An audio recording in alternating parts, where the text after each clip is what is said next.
Mainit na sinalubong ng mga bisita ang grand relaunch ng iconic Wheel of Fate sa Enchanted Kingdom nitong weekend March 21, 2026.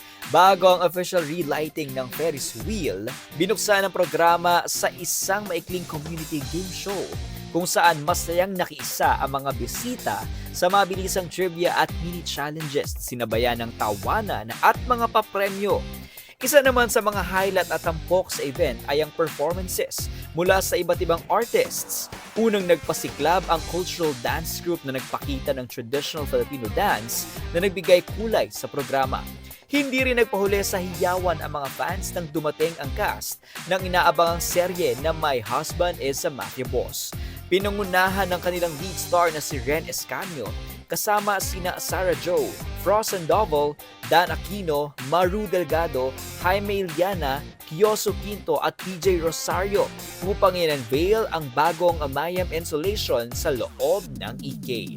Sinundan naman ito ng powerful at heartfelt performance ng sariling P-pop girl group ng Enchanted Kingdom na SMS. Tampok sa kanilang performance ang The Legend Shines Again, kantang nilikha para sa iconic ride na Wheel of Fate. Pinakaabangan naman ang performance ng The Bloomfields lalo na nang marinig ng crowd ang trending hit nila ang Ale na agad kinanta at sinayaw ng crowd.